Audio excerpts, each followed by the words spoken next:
ఒక సీటు అంటే ఒక సీటు తప్ప దాదాపు అన్ని సీట్లు గెలుచుకున్న పరిస్థితి. కాంగ్రెస్లో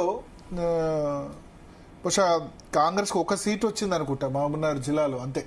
మిగతా ఏది రాలేని పరిస్థితి.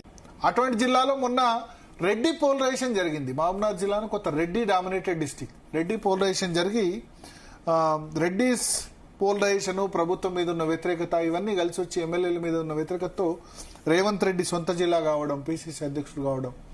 సో అందుకని ఎక్కడ పోగొట్టుకున్నామో అక్కడే మళ్ళీ సాధించాలి.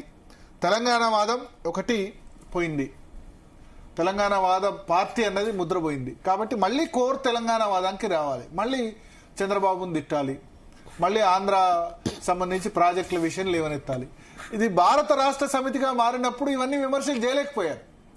ఎన్నికలకు 6 నెలల ముందు భారత రాష్ట్ర సమితిగా మారినప్పుడు ఆంధ్ర తెలంగాణ ఇవన్నీ ఇష్యూస్ మాట్లాడలేకపోయారు. మీరు గుర్తుండే ఉంటుంది.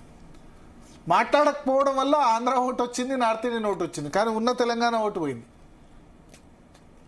తర్వాత ఉద్యమ తెలంగాణ పోయి బంగారు తెలంగాణ బ్యాచ్కి ఎక్కువ పెద్దపీట వేస్తున్నారన్న విమర్శలు వచ్చాయి. సో కోర్ తెలంగాణ ఓటు రావాలి, దానికి నీళ్ల సబ్జెక్ట్ ఎంచుకోవాలన్న ఉద్దేశంతో నిన్న పాలమూరు రంగారెడ్డి ప్రాజెక్టు బేస్డ్ గా జరిగింది. 45 టీఎంసీలకే ఒప్పుకున్నారు. 90 టీఎంసీలైనా కనీసం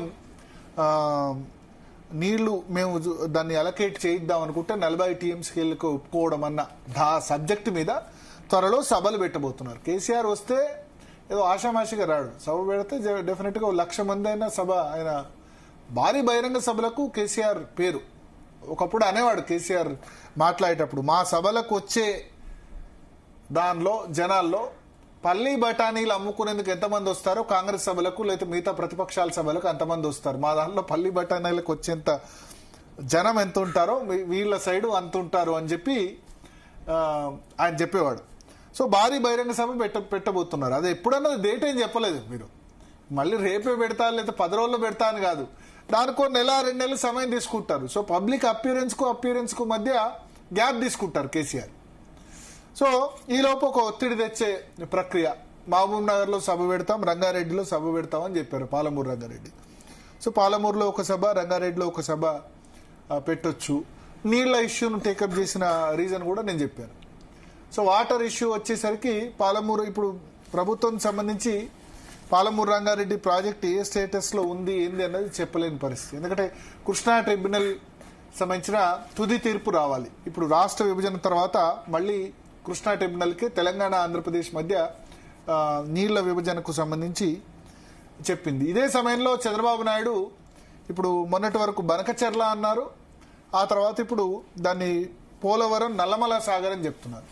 సో నల్లమల సాగర్ ప్రాజెక్టుకు ఆయన బనకచెర్ల ద్వారా కాకుండా కేంద్ర ప్రభుత్వం, ఎందుకంటే ఈ ఫామ్ లో కాకుండా బహుశా సజెషన్ చేసినట్టుంది వేరే ఫామ్ లో రమ్మని, బనకచెర్లకు వస్తే గనక తెలంగాణ నుంచి అభ్యంతరాలు వ్యక్తమవుతాయని.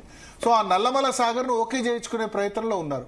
అది ఓకే చేయించుకునేటప్పుడే ఈ clash Palamuru Rangareddy issue take up చేస్తే ఇటు పాలమూరుకు వాటర్ ఇబ్బంది అవుతుందన్న ఒక ఉద్యమం నిర్మిద్దాం, పాలమూరు రంగారెడ్డి కృష్ణా బేసిన్ లో నల్గొండలో ఈ ఒక క్లియర్ కట్ ఉద్యమాన్ని నిర్మిద్దామన్న ఉద్దేశంతో కేసీఆర్ ఉన్నట్టుగా మనకు అర్థమవుతుంది. అయితే లాస్ట్ బిఫోర్ ఇయర్ మంచి వర్షాలు పడలేదు, అయినా ప్రాజెక్ట్ నిండింది. బట్ ఈ ఇయర్ కొంత చాలా ఎక్కువ వర్షాలు పడ్డాయి కృష్ణా బేసిన్లో. సో ఎటువంటి ఇబ్బంది రాలేదు. సో అందుకని ఈ ఇష్యూ ఒక టేకప్ చేయడం నీళ్ల విషయంలో. రెండవది మీకు